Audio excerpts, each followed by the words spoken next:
Welcome to the Sports Illustrated team. If you have any questions about your subscription or would like to renew, please call us at 1-800-541-1000 or write to us at Time Customer Service, P.O. Box 6001, Tampa, Florida 33601-0001. We all know that athletes are gallant, dignified, and descended from the gods. Judge, if I'd have seen you hit the bat, I'd have called these right in the bat. You never making it up? You know I'm saying you're making it up. I swear to God, I hit the bat. Let me take it. But for every great moment an athlete has in him, there are 5 or 6 not-so-great moments waiting to burst forth. She learned a lesson. She broke my heart. I was the one. Fortunately, there's retirement when an athlete can enter an announcer's booth and put all his mistakes behind him. I'm lonely and I'm blue, but I'll try to get along. Just a minute. But if you think I look silly in these clips, wait till you see what's coming. Jeff Pilot is coming at him like a game horse. Jeff Pilot has got him. Jeff Pilot a neck. Jeff Pilot a half a length. Jeff Pilot by a length. On to second to 3. What am I talking about? Ladies and gentlemen, I've made a terrific mistake. And now it's panic. They have to get out of their shoes, and now we must have the rescue. We must come in for the rescue.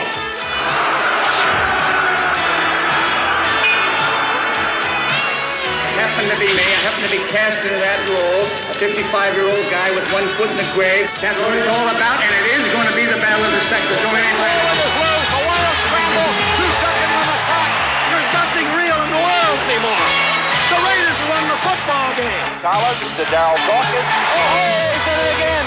He broke it again. It's Brad has just homered, and Billy Martin and the Yankees want the bat. Well, what they're talking about, Brady. The Yankees win. He's out. Yes, Brad is out. Look at this. Brad is out. And They're killing me, Eddie. They're killing me.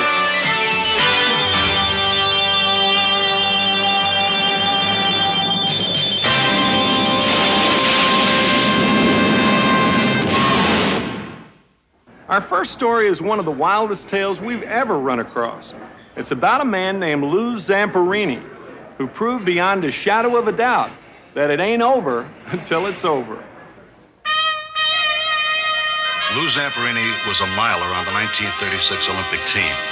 He was out of Southern California. He was the 3rd youngest man on the team. He was 19. Full of fun, full of mischief as well. But there was no fun or mischief or running for Zamperini in World War II.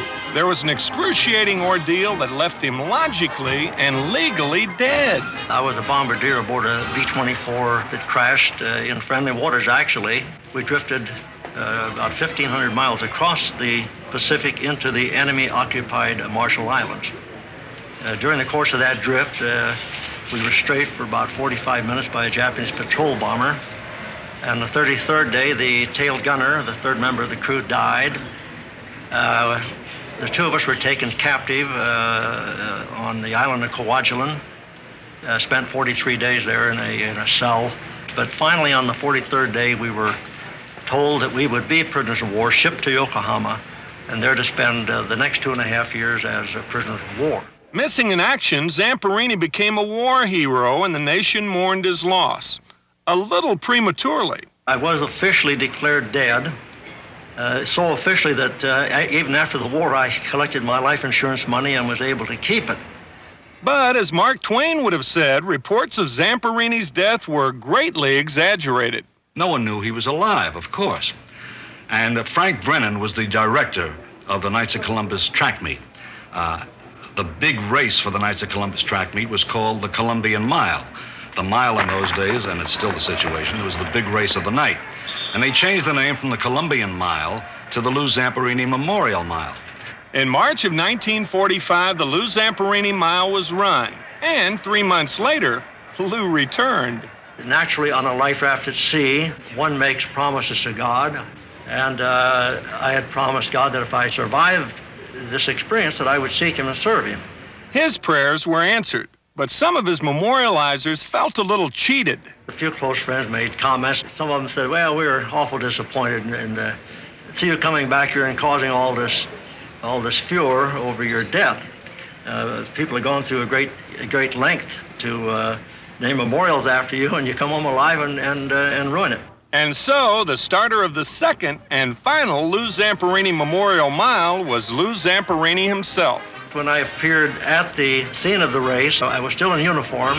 I stood behind the great milers of that day and started the race. And that was a thrill for me, and to think that they thought enough of me while I was declared dead to name this race after me, it was really one of the highlights of my life. Not everybody gets to make a comeback like that one. In fact, sometimes in sports, people rumored to be alive can end up wishing they weren't. Oh, his pole's broken. Coach has always been an attacker, and it doesn't really matter. Oh, what a victim!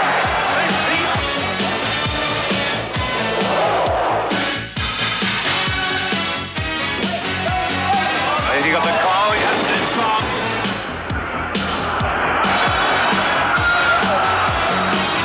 Should be all treated.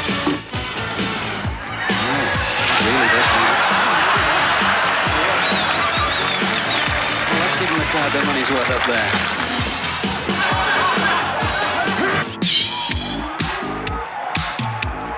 Darryl Dawkins doesn't shatter records. He specializes in backboards and labeling his awesome dunk shots things like, "In your face, chocolate thunder." This one in Kansas City had the force of a hand grenade, exploding shrapnel all over his opponent's head. A tough break for him, as the replay shows. It also inspired the NBA to adopt a flexible Dawkins-proof hoop and to label him a real pain in the glass. Now, this isn't a TV replay. It's a Dawkins replay, a month later in Philadelphia. Lou Zamperini drifted 1,500 miles on the Pacific Ocean, but the Navy of Oxford University in Great Britain was swamped on the Thames River during the annual Oxford and Cambridge boat race. The fleet was disappearing without a shot being fired. There they go. There they go. And now it's panic. They have to get out of their shoes. This was neither the first nor the last time. In 1978, it was the Cambridge crew's turn to sink. They won't sink into the deep. They're still in contact with the boat. They've got their feet out of their shoes. 6 years later, another Cambridge shell suffered a more humiliating humiliation. It rode off course into a bridge instead of under it. Obviously, there are no Admiral Nelsons at Cambridge. It emerged from the collision looking like a sailfish with a busted beak. I never thought of crew as a dangerous sport before. Golfers frequently wind up in a creek, if not a river, but up a tree? Never. Well, hardly ever. Bernhard Langer of West Germany managed that trick when his shot nestled like a bird's egg in a tree. The 1985 Masters champion showed what champions are made of by assaulting the hazard as though it were Everest itself. Then Langer gave new meaning to the term woodshot by straddling a couple of big branches and calmly chipping out onto the green. Just all in a day's play. His score on the hole, naturally, was tree. Long before there was television to provide not-so-great moments for its viewers, plenty of radio announcers were proving that they didn't have to be seen in order to be heard, screwing up. I want to tell you, folks, we're seeing history made today. Here we are in the top of the ninth inning. There are 2 outs. The White Sox fans are on the edge of their seats as pitcher... The body was found with the arms and legs dismembered, tied into a sack and floating in the bay.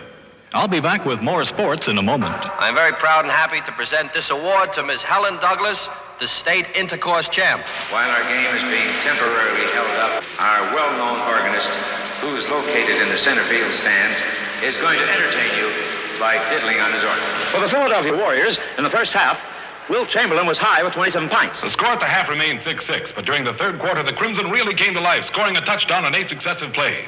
The turning point came when the coach sent in his aspect. There have been many ball players who have been able to handle a bat from either the left or right side of the batter's box. But I think most sports writers will agree that Mickey Mantle is one of the greatest swish hitters of all times. In the National League, the Cubs edged out Milwaukee 2-1.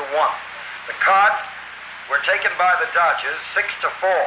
behind the free hit pitching of Don Newcomb. And, hey, you pulled out my AC power. You in the brown suit I'm supposed to be on the air, you pulled out my plug. You pulled out my AC, you fat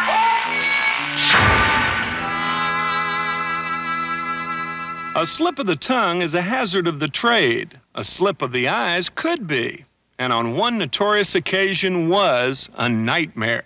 Bill Stern was a famous radio announcer. He had the magnificent radio voice, but he had a device. If he had the wrong man calling the ball on a 90-yard run, he'd say, there goes Nagler. He's at the 10, the 15, the 20, the 25, the 30. He's across midfield. And at the 10-yard line, he'd have Nagler lateral the ball to Lee. Lee was the original ball carrier. Now in the 1947 Preakness, he was the color man at Pimlico. And there were two favorites in that race. One was Faultless, and the other was Jet Pilot. With no TV, the first national picture of the race would be painted by the greatest of all racecasters, Clem McCarthy. Here's what millions heard. Jim Milton's been starting these races since we've had them all. And they got away together. And Jet Pilot beat Phalanx away from the gate. And Cornish Knight on the inside is getting different riding tactics today. And the crowd blocks him for a moment. And when they come out of there, Jet Pilot is head and head with him. And on the outside, Phalanx, away out in the middle of the track. This is going to be an awful horse race down here. But on foot still there. Jet Pilot is coming at him like a game horse. Jet Pilot has got him. Jet Pilot the next. Jet Pilot a half a length. Jet Pilot by a length. Second to three, Phalanx third, and in fourth place. What am I talking about? Ladies and gentlemen, I've made a terrific mistake. I mixed my horses, and I have given you the winner as Jet Pilot, and it is Faultless. Just at what point I was looking at Phalanx, and Jet Pilot disappeared on me, I don't know. The winner of the race is Faultless. The horses were obscured by the overflow crowd at the turn for home. And that's where McCarthy missed the change of leaders. He had made a terrible mistake. And Bill Stern, who was doing the color, then proceeded for 5 full minutes to say it wasn't a terrible thing happened to Clem. He called the wrong horse, but he's really a fine man. He's a good radio man. Oh, my God, poor Clem, and he did this. And now the broadcast is over, and Clem fixed Stern with a cold stare and said, Bill, it's too bad you can't lateral a horse. All right, we missed. We struck out. Well, Babe Ruth struck out once, so I might just as well get in famous company. 2 decades later, a whole TV network, NBC, had a nightmare when it broadcast all but the most important part of a big football game. I was sitting in the mobile unit outside of the Oakland Alameda County Coliseum, and we were getting ready to televise a game between the New York Jets and the Oakland Raiders.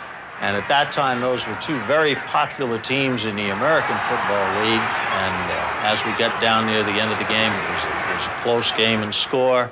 And that's when it all began to happen.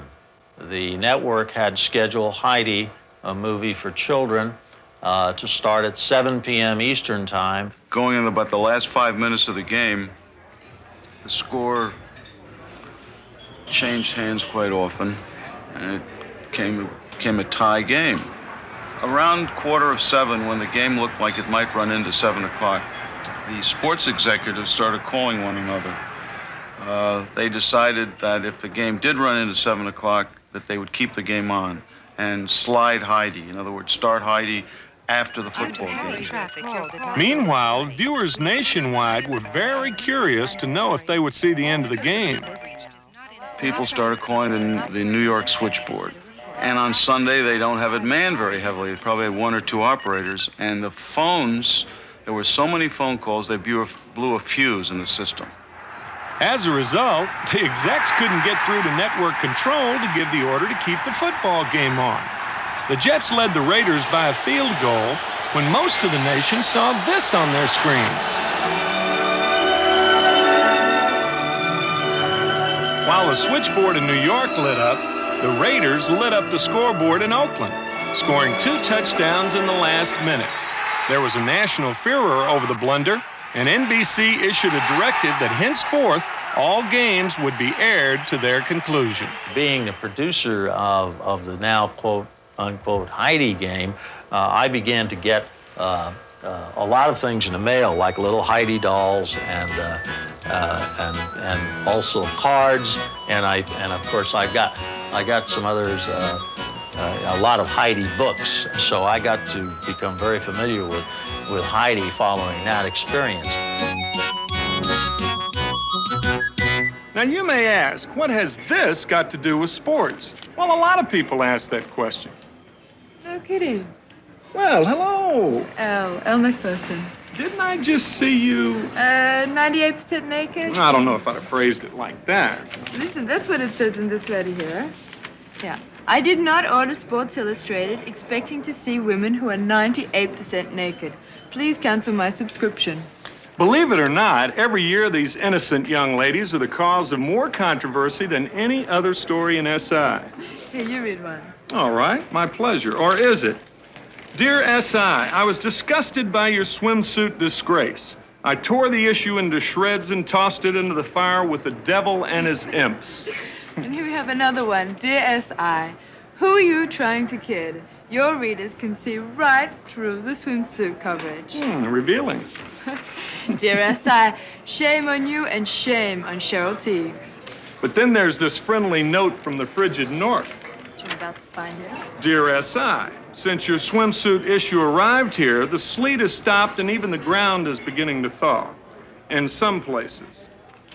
If my son gets to be 13 years old and doesn't look at these pictures, I'll take him to a psychologist. If my husband stops looking at them, I'll know he's dead. I'll know he's dead, too. That's my kind of controversy, but it's nothing compared to some of these. Mr. Official, let me ask you something. How can 6 of you miss a play like that, huh? All 6 of you. The ball jumped out of there as soon as we made contact, and nobody... I thought you were talking about you being on the field. No. What? Hey, pick up! Pick up! Pick up! Pick up! Pick up right there! Pick up! You picked him up! Holy, he pulled his arm! Oh, he pulled his arm! He pulled him! Do you see the offensive tackle? He literally tackled the strong safety. He had him. He tackled him, for crying out loud. Open your eyes. I can't believe that. First down by 2 feet. 2 feet. He's got it easy. He's got it easy. I can't see. Oh, the thing is way over here. He's got it by 2 feet. Oh, there's a clip! Damn, there's a clip! What the hell's wrong with you? Oh, that is a crack. They're killing me, Whitey. They're killing me. Oakland trails 20-14. 10 seconds left. Every once in a while, someone stumbles through a loophole in the rules. The Oakland Raiders caused a minor controversy against the San Diego Chargers on the last play of the game, when a forward fumble produced a game-winning touchdown. Flip forward is loose. A wild scramble. 2 seconds on the clock. Casper grabbing the ball. It is ruled a fumble. Casper has recovered in the end zone. The Oakland Raiders have scored on the most zany, unbelievable, absolutely impossible dream of a play. Madden is on the field. He wants to know if it's real. They said yes. Get your big butt out of here. He does. The NFL changed the rules, but it didn't help the Chargers much that Sunday. This one will be relived forever. Now here's a controversy that never happened, but probably should have. Tommy Underwood of the Yankees is pitching to Jose Morales of the Twins. The count goes to 3-2, and then, check this, 4-2. Apparently the umpire, the pitcher, and perhaps the batter all lost count. Morales then lined the 4-2 pitch for a double, and it looks like the second baseman had a few questions about that one. But there have been occasions when an official's error has mushroomed into a full-blown controversy, as it did in the '72 Olympics. I think the thing that stands out more in my mind than anything else is that the game started like at midnight to accommodate national television. Also, there was a big controversy over whether the game was ever even going to be played or not, because of the horrible disaster they had there with the Israeli athletes being slain. There was a lot of talk about the games being canceled, so we didn't even know whether we were going to play the game or not. It wasn't just two basketball teams playing, it was the United States against the Soviet Union. The Russians had the ball in a 1-point lead with 6 seconds left. And the ball goes into the corner and it's picked up, and the guy tried a cross-court pass. And when he did, I anticipated, I knocked it loose and picked it up and was driving length to the floor, and I went in for a layup, and when I did, the Russian player just submarined me. Collins was awarded 2 free throws, a chance to avert the only Olympic defeat a U.S. team ever suffered in the game we invented. Veteran coach Hank Iba's conservative style, successful in 2 previous Olympics, seemed to shackle the Americans almost as much as the talented Russians did. But now Collins was righting things. With 3 seconds left on the clock, Collins sank both baskets and the natural order was restored. Or was it? A sequence of confusing events began to unravel. As the Russians put the ball in play, their coach illegally requested a timeout, and it was granted over Iba's protest, and the clock was set to 3 seconds. The two guys who refereed the game both spoke different languages, so they couldn't talk to each other. And there were 2 or 3 times during the course of the game where one official called one thing and one called something else, and they were actually tugging over the ball to see who would make the call. Different languages, different interpretations of rules, the emotions of a hotly disputed final, a formula for confusion. Russia finally put the ball in play again and again failed to make a desperation basket. So, for the second time, the Americans, coaches, players, and fans began to celebrate. This was the way it was supposed to be. A gold medal for the U.S. in basketball was considered a birthright. But wait, what conspiracy is underfoot now? How many times do we have to win this game? An international basketball official, an Englishman, insisted that the Russians get still another chance because the clock had not been correctly reset to 3 seconds. And this time, the Russian star Alexander Belov outmuscled 2 Americans for a full-court pass and made the winning shot. Bedlam, bitterness, and disbelief followed. Coach Iba got pickpocketed during the whole fracas when he went out to protest. I think he got like $300 lifted out of his wallet. I mean, it was an absolute zoom. The Russians celebrated, as we did years later after beating them in hockey.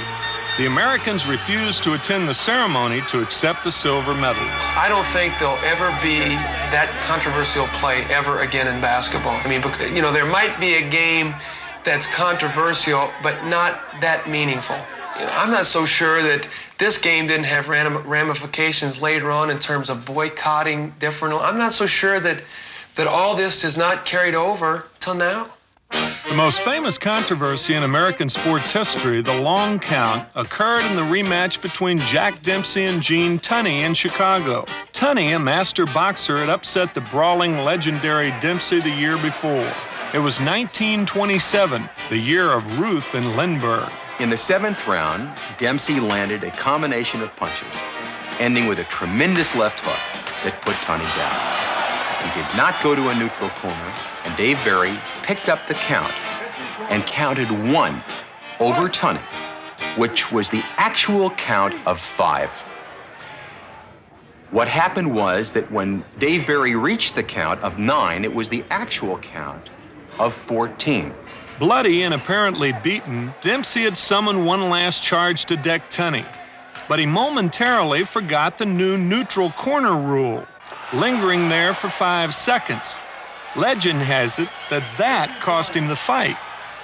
The crucial question is, could Tunney have gotten up, not at the referee's count of 9, but at the referee's count of 5, which is the real count of 9? And you'll notice that at the referee's count of 5, Tunney is looking at him with his hand on the upper rope, ready to get up immediately. There is no question, none, that Tunney could have gotten up at the actual count of 9. He, as a smart fighter, he waited till the referee's count of 9. Dempsey tried to follow up his knockdown, but the younger, faster Tunney avoided him.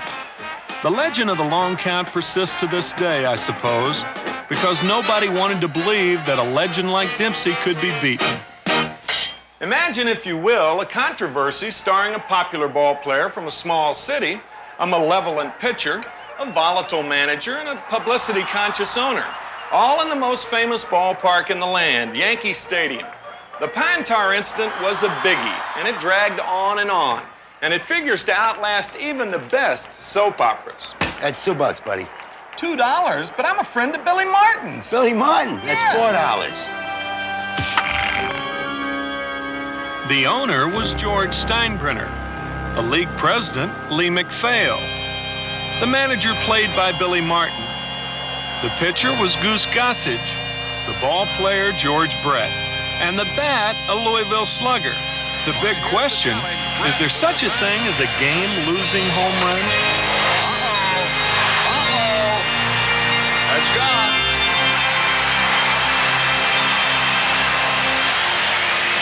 George Brett has just The fiendish Martin waited until Brett hurt the Yankees with a big hit before pointing out the obscure rule limiting the use of pine tar. Brett isn't sure whether he has a home run yet or not. That's Nick Bremigan with the bat. This is going to be an interesting call. Well, he's out. Yes, sir. Brett is out. Look at this. Brett is out. And team is back. He is out and having to be forcibly restrained from hitting plate umpire Tim McClellan. And the Yankees have won the ball game 4-3.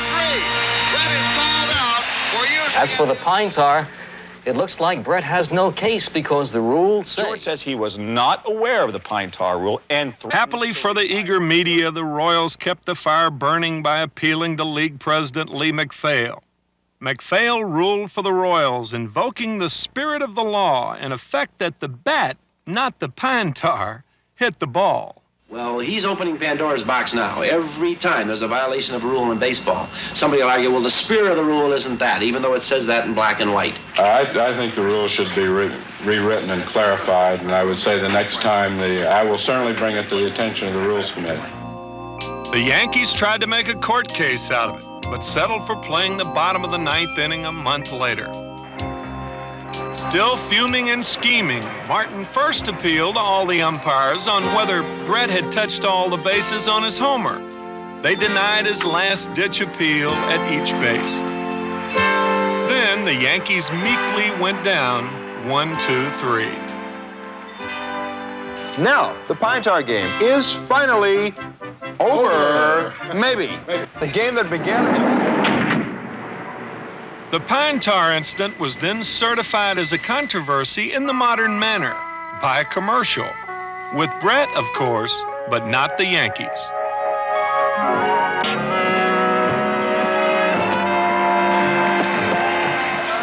George Brett. Not bad. Maybe you could use a little pine tar. Thanks. I really missed this. Did the umpire blow the call on George Brett, or was he just caught betwixt and between the line of the rule book? Whatever, that's hardly the only peril of umpiring in any sport. You always hurt the one. A baseball is hard as a rock and doesn't care who it hits on a ball field. Ouch. From first-hand experience, I can tell you that's smarts. You always take the sweetest rose and crush it till the petals fall. You always break the kindest heart with a hasty word you can't recall. So Where we at? Get it up there. They take Vets, Coca-Colas, and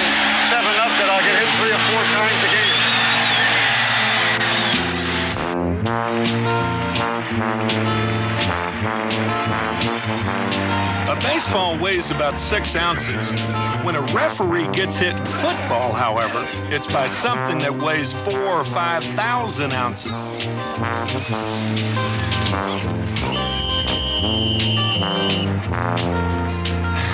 Sometimes a punch doesn't care who it hits either. This referee was so diligent examining the fight at such close range that he became a part of it, the part that suffered the KO. A right cross by the fighter with his back to us barely missed his opponent, but it nailed the ref right on the button. Then down and out he went. The fighter was too stunned to count over the fallen referee. I guess, as the replay shows, the ref just had a glass chin. When John Mugabe hits people, they tend to do funny things. This guy dragged the referee right out of the ring. Talk about funny things. Peter Mueller, a German middleweight, was fighting Peter Stretz. With much zest, I might add. Too much, in fact. The ref got in the way of a punch, which the camera, like the ref, didn't see. But you can see the ref's leg stretched on the canvas, and you can see Mueller ignoring him and going after Stretz with continued zest. When officials climbed into the ring to try to rescue the stricken referee, the crazed Mueller went after them too. When order was restored and the referee revived, Mueller left the ring triumphantly, as though he still didn't have a clue. The ring has often been a stage for bizarre events, and not always between fighter and fighter, or even fighter and referee. How about fighter and wrestler? How about fighter and animal? How about fighter and a whole town? Jack Dempsey, who did it all, did beat a town out of a bunch of money. In modern times, there have been many countries that have put up astronomical sums of money in order to induce a big, big fight to take place in their country. In a vast majority of those cases, the fight was a success, and the promotion was a horrible disaster. The Thrilla in Manila, when Ali fought Frazier, was a sensational fight, but Manila took a horrible bath. And in Zaire, when Ali challenged George Foreman for the World Heavyweight Championship, Mobutu put up $10 million. And the fight was a cornerstone of boxing, but no one went, and the fight was not well attended, and the country lost a fortune. Shelby, Montana wanted to be the little town that could, but it couldn't. It wanted to boom and went bust. Jack Dempsey arrived at this train station with a smile and left with a bigger smile. The caper set a precedent for many modern rip-offs.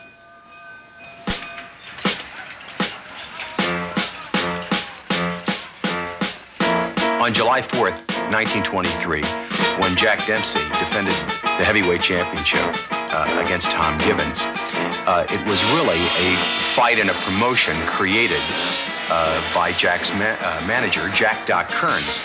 He got the governor of Montana, the mayor of Shelby, Montana, to get behind the fight and get the entire community to get involved, to put up the money, to bring the legendary heavyweight champion, Jack Dempsey, to Shelby to fight Tom Gibbons. And what happened is they built the stadium in a crevice, which was surrounded by hills. And they built this wooden stadium that would seat approximately 23,000 people. And the city of Shelby was supposed to put up $100,000. They put up $75,000 front money, which got Dempsey to go to Shelby, Montana. And what happened basically is that they had this marvelous World Heavyweight Championship fight, and nobody came. It was a disaster. Dempsey didn't even give Shelby much of a fight.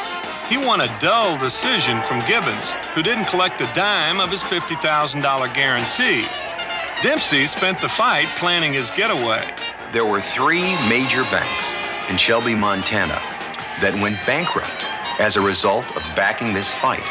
Not only did the banks go under, but the town of Shelby went under. In fact, one of the marvelous stories, and quite accurate, was that when the fight was over, Jack Doc Kearns recognized that it was a monumental disaster. He didn't permit Dempsey to shower. Dempsey left the ring in his boxing trunks, and they both ran to the train, got on the train, and got out of town with their money.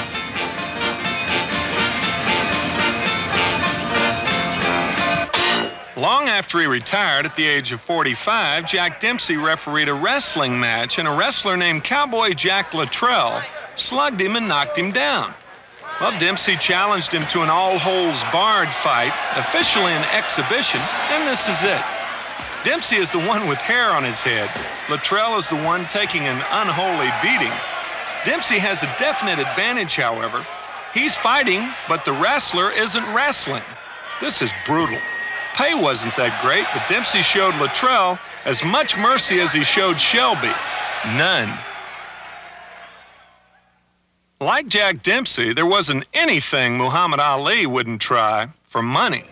It was something that was blowing the imagination, a wrestler with a fighter. Everybody used to, say, let's have a wrestler. How would a wrestler do with a fighter? And there was pro and con, and you had that bit with the karate guys with a fighter.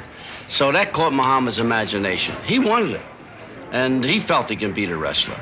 You'll make $4 million because you're meeting the world's most famous man and the world's prettiest athlete. Ali, who boasted that he learned to hype fights by watching a wrestler named Gorgeous George, was in his element.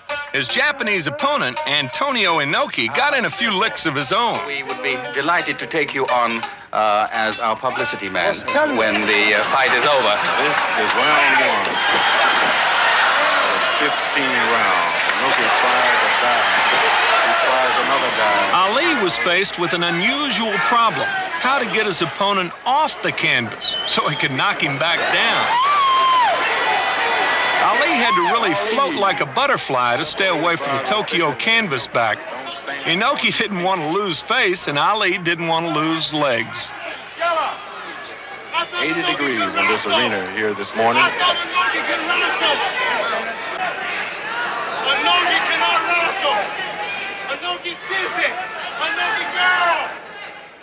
Now, Muhammad got Inoki. That's why the sucker laid on his back all night long, because he knew he was going to get knocked out. So he laid on his back. He figured it was the safest place, because Muhammad felt he will knock out Inoki. If Inoki had gotten up, he would have got knocked out. Once Muhammad Ali touches the ropes. Ali, who landed all of 4 jabs in the whole match, made millions. But who won? I mean, how do you score a farce? Who cares? Now, the oddity about that match, a lot of people don't know, is that the referee was the only man to render a decision. And I walked up to him, I said, make it a draw. Nobody gets hurt. And he bit like Harry the Tuna, and he grabbed, and it was a draw. There was a preliminary to the closed-circuit telecast of Ali and Inoki. Chuck Webner, a club fighter, who was the inspiration for Rocky Balboa of the Rocky movies, took on another wrestler, Andre the Giant, a 400-pounder who nearly swallowed him whole. Chuck is the kind of guy who would probably fight a gorilla or a kangaroo. It wouldn't make any difference to Chuck. He was on the style of Tony Galento, who was known to fight a bear even like that. Chuck always wanted to know the bottom line. Is the money right, Al? That's all it asked. And the money was right for the fight. That's why we accepted it.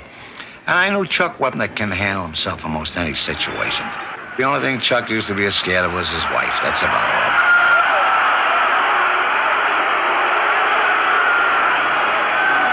Chuck was 6'6" or 6'6" and a half. He looked like a baby, dwarfed alongside. He was like a pygmy. It was unreal. I couldn't believe that Chuck, who looked so huge, and looked like a little baby. Well, after sparring a good round, Chuck hits this guy a terrific jab, a jolt right on the schnoz, full face. I seen the Giant, he just went, huh. And I seen Chuck's face change a little bit. This was something wrong. Without his normal script, Andre the Giant just went after Webner. Seriously. A serious mistake for Webner. Then he picked up Chuck and he tossed him up and over the ropes down on the floor.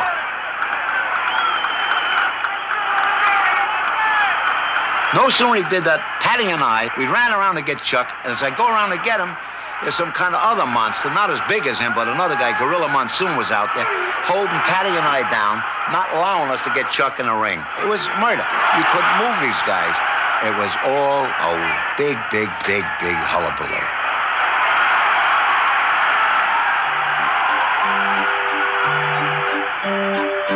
By the way, the Tony Galento mentioned by Braverman was known as Two-Ton Tony. Two-Ton Tony was a comical but powerful fella who fought Joe Louis and knocked him down. So why not take on a bear? But notice he's not trying to get the bear angry. They promoted fights any way they could in the bad old days. But one thing they never tried was man against woman.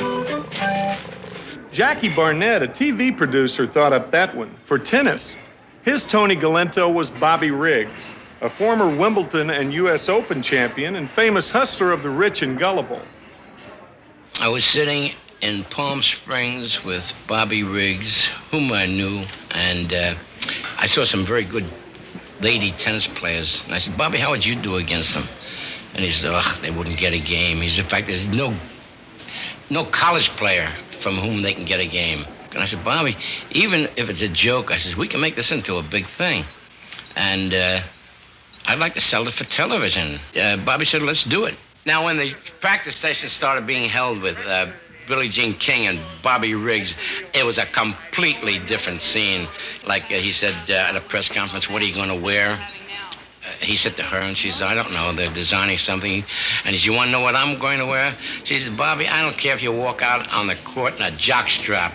Just make sure you're there to play some tennis. This isn't just a tennis match. This is a battle of the sexes, and the gladiator for the men happened to be me. I happened to be cast into that role, a 55-year-old guy with one foot in the grave, and she says they're going to scrape me off the court of the Astrodome, and I claim it's going to be her they're going to scrape off. So that's what it's all about, and it is going to be the battle of the sexes. The thing really gained tremendous momentum to the extent that the press came in from all over the world. They were sleeping in the fields. They were sleeping in back seats of cars. And the thing just went crazy. And Bobby was marvelous because Bobby, it was his big chance to speak again. Billie Jean thrived on the hoopla. A tough competitor as well as a great player, she polished Riggs off in straight sets. She had male chauvinist pig for dinner before a primetime audience. Coming in the midst of the sexual and women's revolution, the match had the whole country choosing up sides. Although it helped launch the tennis boom, too, it became a rallying symbol for women's equality. And Bobby Riggs went back to hustling the rich and gullible. The Riggs King extravaganza was also a con. Bobby Riggs fooled the public into shelling out good money to watch what turned out to be a 55-minute version of the Dying Swan in tennis shorts. But how about the con that doesn't have a profit motive? A hoax that comes about because some people just wanted to throw the world a change of pace. People like George Plimpton or Sports Illustrated. Because if you believed everything you read in the spring of '85, you're probably wondering why Sid Finch didn't win the Cy Young Award. The Mets fantasy prospect Sid Finch could throw a ball 168 miles per hour. It's hard to talk about what it's like. You'd almost have to be in there to find out. I mean, it's like trying to catch something you can't hardly see. I mean, the guy lets the ball go, and it's either in your glove or it's by you, one or the other, and it's just unbelievable. The first one that came at me, I didn't see. Ronnie was catching, and he said that, be heads up, this guy can throw pretty hard. I expected maybe 90, maybe 100 at the most. And when he let that thing go, I go, Ron, do you throw it? He goes, yeah, it's right here. I went, no way, you can't see it. But you were quoted as saying something earlier about what would happen if one of these balls hit a batter. If he didn't have great control, it'd probably kill him. A mock scouting report set up the next stage of the hoax. Staged interviews elaborated on his multilingual speaking habits and his metaphysical beliefs. To hide their prospect, the Mets built an enclosed pitching area in spring training for Finch's secret workouts. I got a letter telling me to build a special enclosure here in the pitching cage, and that I would have to reinforce it with extra tarps. The Mets went along with the April Fool's gag and sucked in a lot of people, including 2 reporters from the St. Petersburg Times and Commissioner Peter Uberoff. Although, when you think about it, if Sid Finch were real, he'd make the Mets' unreal Dwight Gooden obsolete. The hoax also brought in an avalanche of mail from astounded readers to Sports Illustrated, followed by an announcement by George Plimpton that Sid Finch had decided to retire. The inspired hoaxer and great sports imposter of our time, Barry Bremen, hasn't retired. Bremen has materialized undetected at all-star games in basketball and baseball, as an umpire at a World Series, and as a Dallas Cowboy cheerleader. Almost everyone seems to embrace him now as a nervy Walter Mitty-ish fan. Since we showed all that in our first show, Bremen has once again crashed the All-Star game. After warming up with Don Mattingly, he almost made it to batting practice before getting caught. He also played an entire practice round of the U.S. Open, teaming himself with Curtis Strange, Jay Haas, and Fred Couples. He was not thrown out, perhaps thanks to his disguise and a pretty good round of golf. You know, I've been off for a while, and today I just started really hitting the ball well. I think it was the inspiration of the other players, and I was just happy with it. It couldn't have been the wig. No, it's not the wig. Barry, you're gorgeous, Barry. You're gorgeous. Yeah, Barry Bremen, ladies and gentlemen, the great imposter. Shouldn't talk about the USGA, maybe. I just want to get out. They're not here, don't worry. Now he has branched out beyond sports. He went to the Emmy Awards show and accepted an Emmy on behalf of, and to the stunned surprise of, Betty Thomas of Hill Street Blues. See, a little nerve, and you too can be a part of the not-so-great moments in sports. Since our first show, we've received letters, suggestions, and information on many great not-so-great moments, and we hope you keep them coming. Because, yes, we're planning another sequel. Until then, for all of us here at HBO Sports, I'm Tim McCarver, leaving you with yet another not-so-great moment. Remember? A place for somewhere, a place for peace and quiet, open air,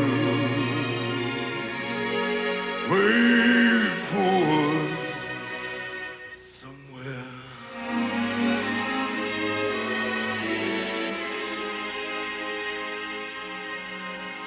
There's a time for someday, a time for hold my hand and we'll have